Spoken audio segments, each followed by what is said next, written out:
Bekorchilar, bezovta qilmanglar. Bu gaplarni bir onlayn do'kon egasidan eshitib, juda g'alati bo'lib ketganman. Qachonki boshimga tushmaguncha.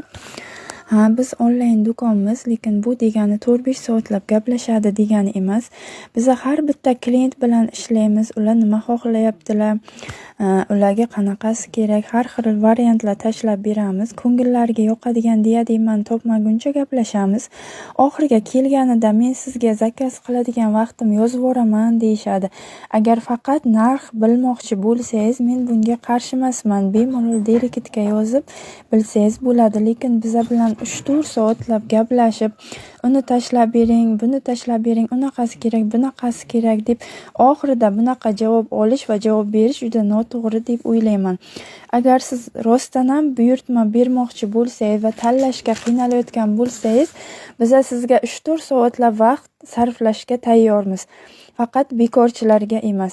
Bu gaplarim o'zini hurmat qiladigan, o'zini vaqtini qadrlaydiganlar juda yaxshi tushundi. Endi siz ham o'ylab ko'ring, siz ham o'zingizni vaqtingizni qadrlang.